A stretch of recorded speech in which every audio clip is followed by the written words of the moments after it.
YouTube, what's going on? It's Mesa Sean back at it with some Destiny 2. Okay, folks, in this video, we have a ton of Destiny 2 and Destiny 2 Forsaken news to go over in this video. We're going to summarize a whole bunch of clarifications from Bungie themselves on social media, courtesy of DestinyRoundup.com. A link will be in the description, and also a really great article called Destiny 2 Forsaken, 8 Big Things You Need to Know Before Launch, straight from Bungie. If you are on PC or Xbox, when Forsaken hits, you will be able to get the BOREAL exotic sniper rifle. That was a PlayStation exclusive for year one. Cosmo confirmed over on Reddit that the BOREAL should be obtainable from the faded engram that you get from Xur because it's not considered a Forsaken exotic. Remember, in year 2, Xur is going to sell the faded engram, however, it's only going to give you year 1 exotic. So if you're on Xbox or PC, buy one of those faded engrams and see if you can get a BOREAL. Now, on September 1st, for 24 hours, anyone who owns Destiny 2 will be able to play the new game mode Gambit.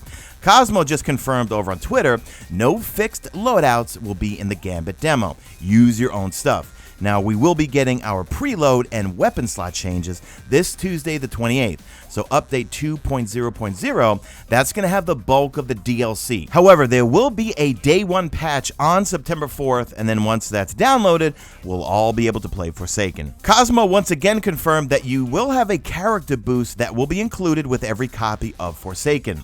So if you have a character that you just never played on, and you don't want to go through the Curse of Osiris and Warmind campaigns, well, you could use this boost to go right into Forsaken and start playing Gambit. Now, speaking of Gambit, there will not be any private matches at launch with Forsaken.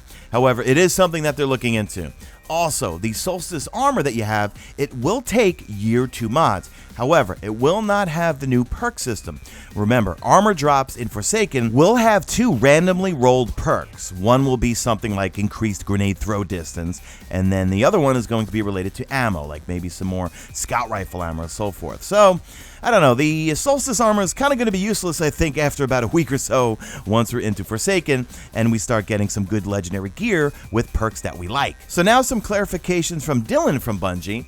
Now, when August 28th hits and we get the update 2.0.0, we're going to have wanted escapees from the Prison of Elders that will be roaming the open world before September 4th. However, if we kill them, they won't be dropping any rewards. It looks like that'll be something that we'll be getting rewards from once Forsaken hits, but it's kind of like introducing them, sort of like the good old Blades of Crota, or remember the Prowling Wolves, things like that. The trophy called Lest Ye Be Judged will be available once Trials returns from hiatus. I covered this morning, or actually yesterday. Xur on the starting the 28th, he's going to be random. Now, from here on out, we're not going to see an icon for him, and we're not going to know where he is every Friday. So that's going to be interesting for me. I'll just fire up the stream and we'll find him together. I'm just wondering if he's going to be at the same places on the destinations that we're familiar with, or is he literally going to be anywhere on those maps? We'll find out next week. Now, on Thursday's stream, I covered the This Week at Bungie, where they went over a whole bunch of patch notes for 2.0.0. Dylan wanted to clarify, that was just a preview. There's going to be plenty more to come this Tuesday. However, I won't be able to make a video on it because I'll be out of town for a couple of days. Next up, Dylan confirmed, and I am really happy about this one, but swords will get an increase in ammo and damage mitigation when guarding in the update for 2.0.0.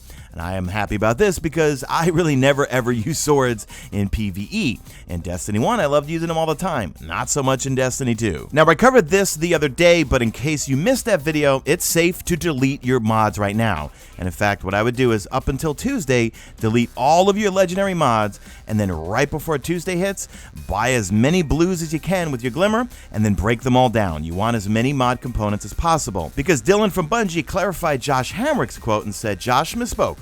Dismantle mods for weapon parts and mod components. No turn-in at vendor. Verified that with the investment team. And Dylan did clarify right after that as to why am I getting 2 answers. He said there was a plan to have turn-ins at the gunsmith, but that did not come to fruition. Now, a few other clarifications from other Bungie folks over on Twitter.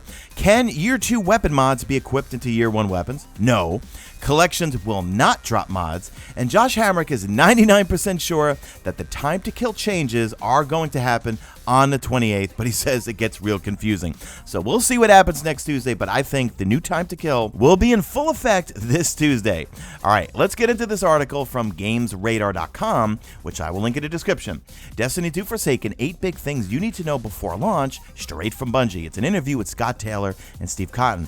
I will not go through the entire thing. We'll be here for 20 minutes. I just want to go over some really cool things that you can pick out of it, some nuggets, so to speak. Let's get into it. So the first bullet point that I want to talk about is Forsaken is going to be a narrative step up in more ways than just the story. Now, the story 100% is not going to be linear. We can kind of pick and choose where we want to go, and we will end up completing it by, I think, killing the fanatic. But some interesting quotes from Scott Taylor. He says, "The fact that the story and the cinematics are so strong and so good and so integrated with the gameplay, like the fact that the bosses are actually characters. That's a big jump for Destiny, I think." Scott continues with, "All that player experience, the theme, and the story coming together is the thing I am most excited about, because it really informs all the other supers and weapons." Now, I'm going to go out on a limb here and say that most of us really enjoyed the Whisper of the Worm quest. There was nothing cooler than seeing that day all of a sudden, hey, what's going on over on Io? Whoa, where's this big room leading to? And then his final boss fight,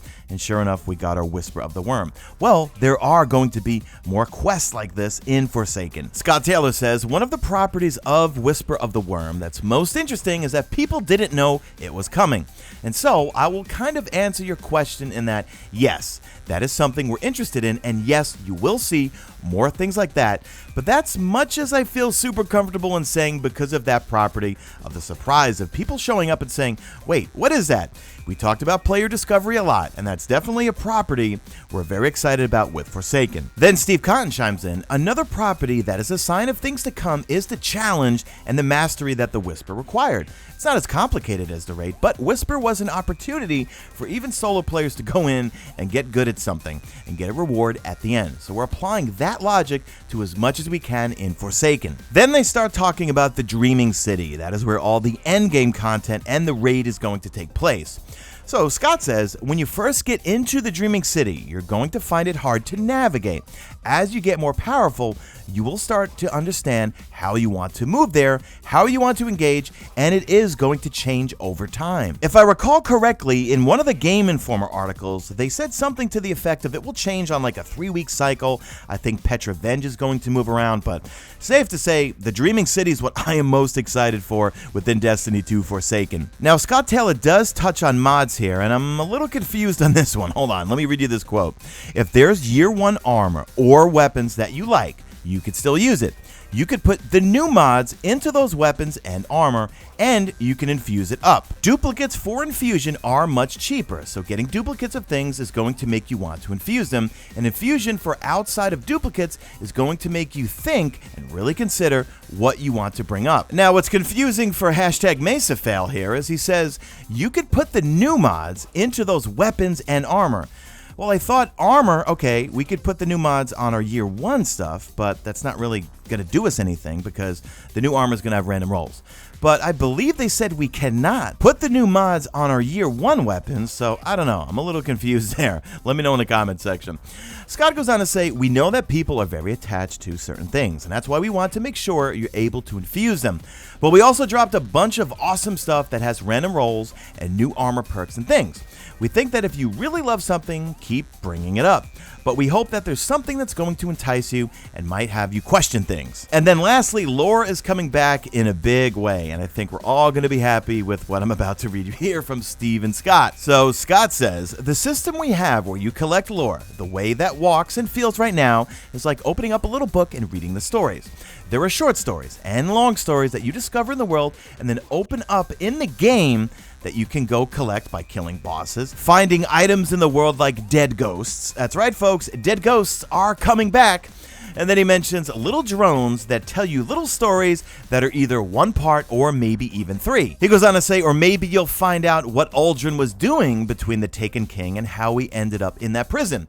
Those things are all in the game and they are very addictive." Scott goes to clarify on how it's going to look in game. He says it has the aesthetics of a book, and you can open it up in the game and it'll tell you a story about each of the barons before you go and kill them and why they were in the prison and what happened to them. There's a novels worth of stuff in the game. And then Steve Cotton chimes in that we haven't even read them all, but the localization team came to us and said, we're localizing this stuff and they are really, really good. I'm crying at my desk. These are great stories. So while the Grimoire cards are not coming back, we'll be finding these dead ghosts, and then they will somehow go into this book, which we will access through our menu and be able to read this sort of stuff. So pretty exciting stuff, guys. I know I'm pumped. I hope you guys are. And that is going to do it for this video, guys. We are so close to 200,000 subscribers, guys. I've got something really special planned for you guys. We're going to do a giveaway. If you want a preview of what I've got planned outside of the giveaway, go check out my Instagram page at Mesa_Sean. Follow me on Twitter at MesaSean too.